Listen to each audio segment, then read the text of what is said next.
तो यहाँ पर हमारे पास एक नीट 2025 का क्वेश्चन है ऑर्गेनिक केमिस्ट्री से बेस्ड, और इसमें हमें correct order of bond dissociation energy निकालनी है basically for C H bonds, जो कि इसमें यहाँ पर स्टार मार्क्स यानी एस्ट्रिक मार्क्स से असाइन किए गए हैं। इन सी एच बॉन्ड्स में हमें बॉन्ड डिसोसिएशन एनर्जी कैलकुलेट करनी है। तो बेसिकली बॉन्ड डिसोसिएशन एनर्जी यहाँ पर डिपेंड कर रही है एक करेक्टर पर, जिसका नाम है एस करेक्टर, यानी एस ऑर्बिटल का कितना करेक्टर है हाइब्रिडाइजेशन ऑफ कार्बन में।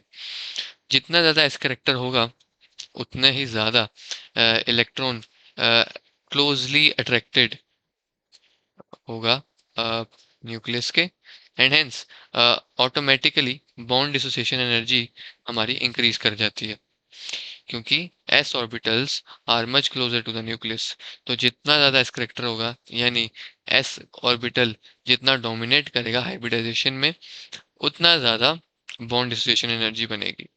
तो बेसिकली हमें अब सबसे पहले हाइब्रिडाइजेशन आइडेंटिफाई करनी है। अब हाइब्रिडाइजेशन कैसे आइडेंटिफाई करते हैं, अगर मैं इसका शॉर्टकट मेथड बताऊं, तो basically number of orbitals or rather number of atoms to which a carbon is attached, उससे हम हाइब्रिडाइजेशन आइडेंटिफाई कर सकते हैं। अब फॉर एग्जांपल मैं अगर यहाँ समझाना चाहूँ, तो यहाँ पर C, दिस C, अगर हमें इस सी एच बॉन्ड की बात करें तो इसका C ये है। Now this C is attached to, directly अगर मैं डायरेक्टली बात करूँ तो डायरेक्टली ये दो एटम से अटैच्ड है, one is this C and second is this H। तो क्योंकि इसको दो ऑर्बिटल्स की रिक्वायरमेंट है, एंड ये रिक्वायरमेंट फुलफिल करता है एस पी हाइब्रिडाइजेशन, क्योंकि यहाँ पे क्लियरली हमें दिख रहा है कि एक एस एंड पी दो मिलके दो ऑर्बिटल्स बना रहे हैं, और हमारी रिक्वायरमेंट भी दो की है। वहीं अगर मैं इस कार्बन की बात करूं, क्योंकि हम ये सी एच बॉन्ड कंसिडर कर रहे हैं, तो we will consider this carbon. ये कार्बन यहाँ पर एक, दो, तीन और चार एटम से डायरेक्टली कनेक्टेड है। Now we have a requirement of four orbitals, और ये फोर ऑर्बिटल्स की requirement sp3 hybridization easily fulfil कर सकती है, because we have three p's and one s, which make a total of four orbitals coming together to hybridize into a single, rather hybridized state of C।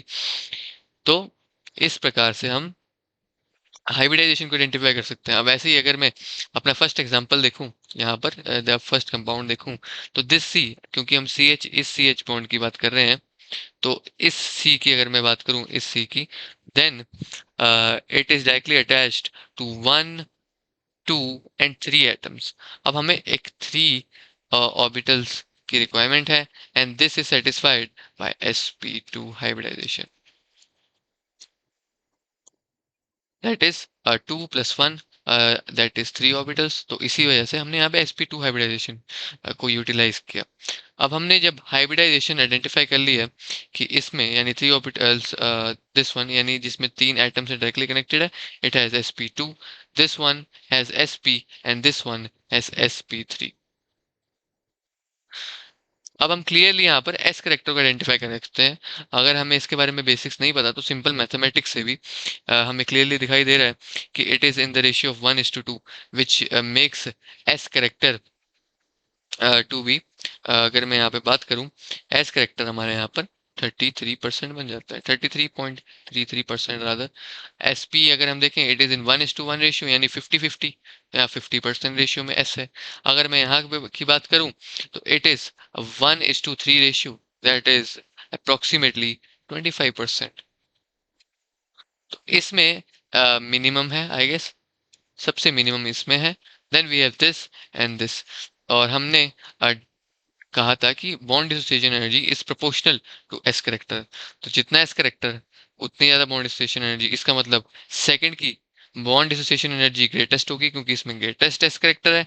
Then we have first, क्योंकि ये second greatest S character carry कर रहा है, and hence second greatest bond dissociation energy carry कर रहा है। And then at last we have third, क्योंकि it carries least S character and has least attraction to electrons. तो इसी वजह से हमारी ऑप्शन वन यहाँ पे करेक्ट हो जाती है।